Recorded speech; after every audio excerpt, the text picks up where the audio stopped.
আমরা এই মুহূর্তে দাঁড়িয়ে আছি মহাকরণের কৃষি দপ্তরে।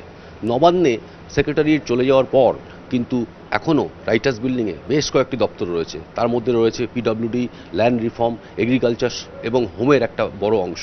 এছাড়াও অন্যান্য দপ্তর তো আছেই। তাছাড়াও এই মহাকরণে কিন্তু প্রচুর সংখ্যক কর্মী এখনও এখানে কাজ করে। সমস্ত কটা দপ্তর কিন্তু এখান থেকে যায়নি।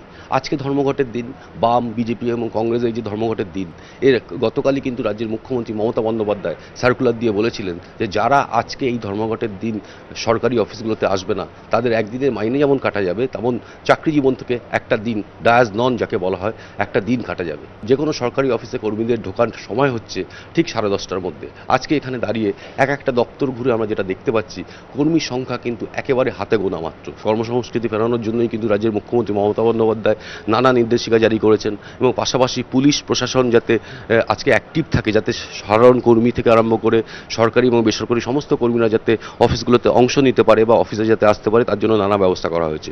তারপরও কিন্তু আমরা যেটা দেখতে পাচ্ছি, একেবারে পিক আওয়ার অফিস টাইমের এই সময় কিন্তু মহাকরণের একটা দপ্তর একেবারেই ফাঁকা, হাতে গোনা মাত্র কর্মী এখানে এসছেন।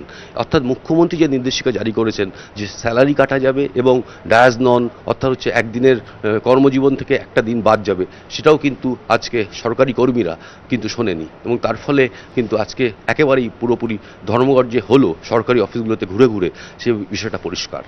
সুমন ঘরাই, এবিপি আনন্দ, কলকাতা।